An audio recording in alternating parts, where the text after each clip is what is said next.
За сайн байцгаана уу монголчуудаас Стокгольмуудаас наран чим ярьж байна. Би танарт өгөх өнөөдрийнхээ мэдээллээрээ Дублиний гэрээ буюу давхар гэрээ гэж юу юм бэ гэдэг талаарх мэдээллийг өдөрхийн нэг хүмүүс нэлээд асуугаад байгаа учраас энэ одоо Дублиний гэрээ гэж юу хэлээд байгаа юм бэ?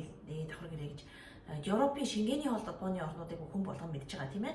Энэ орнууд хооронд хамтын гэрээ байж байдаг. Өөрсдийн гэсэн үүрэг хариуцлагыг хүлээсэн. Энэ дээр одоо манайхан юун дээр хөндөгдөж ярих вэ гэхээр манайхын хөвчлэн шууд Швед рүү бол Шведийн визээр орж ирэх нь ховор байдаг шүү дээ. Аль нэгэн Шенгений орнуудын визтэй л орж ирж байдаг тийм ээ. Жишээлбэл Чехих ч юм уу, Унгарих ч юм уу, Польших юм уу, эсвэл Германих гэсэн ийм визнүүдээр орж ирээд дараа нөгөө визийнхаа хугацааг дуусчихаар оргил хүсэх ийм зүйл хийцгаадаг шүү дээ. Тэгэхээр ингэсэн тохиолдолд яадаг вэ гэхээр одоо жишээлбэл та Германы визээр ороод ирсэн байж болно тийм ээ шээ. Тэгэх юм бол та нөгөө визийнхаа хугацааг дуусгаар одоо оргил хүссэн шүү дээ. Оргил хүсэж байхад төхөд шилжил хөдөлгөөний алба буюу бидний хэл заншснаар цагаачлалын алба таны хүслийг хүлээж аваад тэгээ дараа нөгөө нэг евро давтс гэж байдаг. Энэ юу вэ гэхээр нөгөө гар таны хурууны хээ. Энэгээр энэ Шенгенийхээ орнууд дотор та аль нэгэн улсаас виз байна уу юу гэдгийг чинь шалгачдаг. Таны ов нэрээ буюу одоо гарын чих хийгээр. Тэгэхээр та хэрвээ аль нэгэн улсын Шенгений орны улсын визтэй байсан тохиолдолд тийм ээ түүнийг та нуугаад ямар ч хэрэг байхгүй тэргээр шууд гараад ирнэ. Тийм учраас та анхнаасаа өмнө хэлсэн л угаасаа дээр.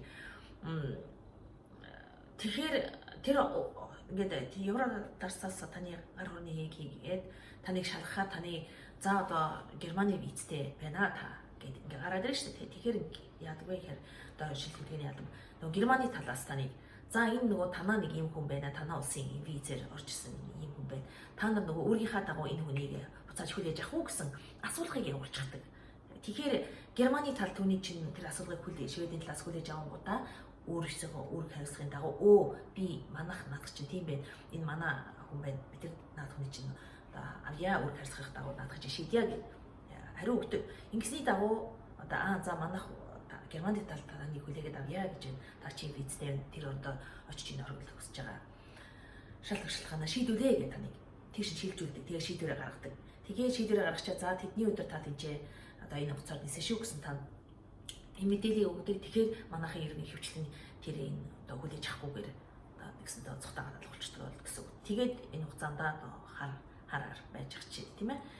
Инхээр энэ тэр Германы талд хүлээж өгнө гэсэн шийдвэр чинь гараад хүчин төлөвлөж ирлээ шүү дээ тийм ээ. Тэр өдрөөс чинь хойш та 18 сар буюу тий жил 6 сарын дараа гэсэн үг шүү дээ. Энэ шийдвэр хүчин төгөлдөр бус болчихдог.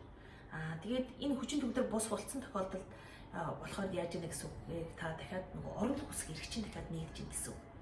Ингэсэн тохиолдолд та дахиад шилжих хөдөлгөөний албан буюу цагаачлалын албанд одоо намайг одоо миний оргил хүсэх шалгалтын минь авч үзэж гэсэн дахиад хүслээ гаргах болно тийм ээ.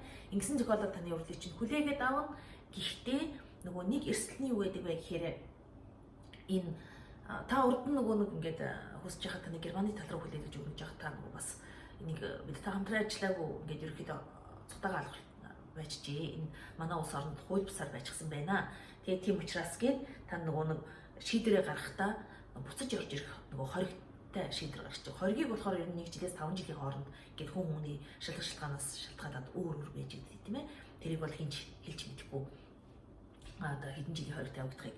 Тэгэхээр нөгөө энэ хоригийнхаа хугацаанд та ямарваа нэг юм юу буцаж нөгөө Шенгений орнууд руу орж иж чадахгүй шүү дээ. Тэгэхээр та нэг ажил хийгээд ажлын гэрээ хамрагчаа гэж байгаа бол энэ зүйл чинь байхгүй гэсэн үг.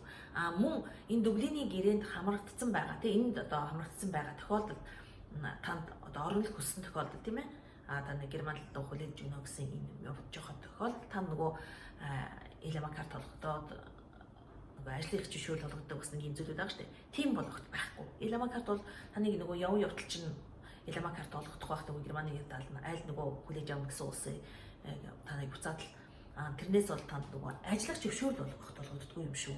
Ягд вэ гэхээр нөгөө Шведэд таны оронд хүсэж байгаа өргөдлийг чинь хүлээж авч судлахгүй учраас. Үүнийг хараарай. Тэгээд өөр одоо хэлж ярих зүйл. За ерөнхийдөө бол яг ийм мэдээлэл байна тийм ээ. Тэгэхээр ерөнхийдөө нөгөө орон давхар гэрээ гэдэг чинь ерөөсөө Шенгений холбооны орнууд доторх хамтын гэрээ. Тэрнийхээ үүргийн дагуу хамгийн анх эхэлж хөл тавьсан буюу визтэй орно энэ орны чинь хариуцдаг юм байна гэдгийг л мэдээд авчих. За тэгээд өөр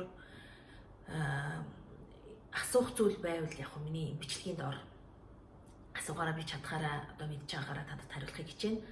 Тэгээд хэрвээ хэн нэгэнд энэ бичлэг хэрэгцээтэй гэж үзэж байгаа бол тэгээд тэр хүмүүстэй та дамжуулаарай. Мөн хэрвээ танд миний бичлэг таалагдж байгаа бол миний Мэлми гэсэн YouTube-ийн Мэлми гэсэн блог руу ороод тэрийг нөгөө subscribe хийгээд намайг дагч болчвол миний тавьж байгаа мэдээлэл бүхэн танд цаг тухайдаа хүрч явах болно. Тэгээд түрүүчийн нөгөө хоёр бичлэг дээр нэг нь болохоор Alpha Cast буюу A-Cast мөн нөгөө Шведийн дотроос нөгөө ажлын гэрээ яаж хамрагдах вэ гэдэг талаарх мэдээлэлд маань жоохон дуусгалтай байна, сонсогдохгүй байна гэсэн нөгөө хүмүүсээс ирсэн. Би тэгээд Alpha Cast-ийн талаар дахиад мэдээлэл тавьсан байгаа. Түүнийг олоод үзээрэй. Хэрэгцээтэй байгаа хүмүүс нь хэрвээ танд энэ бичлэг маань сонсогдохгүй байвал бас мөн бичлэгийн маань доор одоо энэ мэдээллийг ямар ч нэгэн санаа зовлохгүйгээр одоо бичээд үлдээчихээрэй гэж хэлэх байна. За тэгээд анхаарал тавьсанд баярлалаа. Өдрөө сайхан өнгөрөөцгөөрэй. Баяр та.